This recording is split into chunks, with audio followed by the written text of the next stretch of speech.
on, everyone? Got a 2023 Subaru Outback here, and if you're getting maintenance reminders on the radio, this is where you're going to go to reset these, okay? Or if you just changed the oil, you need to reset the oil life also.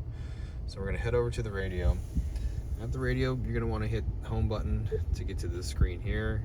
You're going to want to click car information, and then up here you can see where it says maintenance. That's what we're going to go into. And these are all the reminders that could pop up: engine oil, oil filter, tires, and maintenance scheduled. So with this car, the only one that's currently on, you can see with the blue line, is engine oil, but they could be more on for your car. And to reset these, it's really, really simple.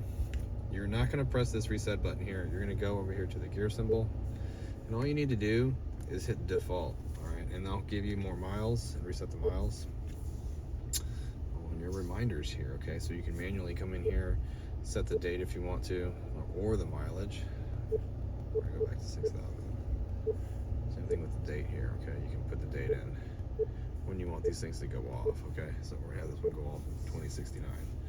All right, so I hope this was a little helpful, but this is where your menus are at, and I hope to see you in another video.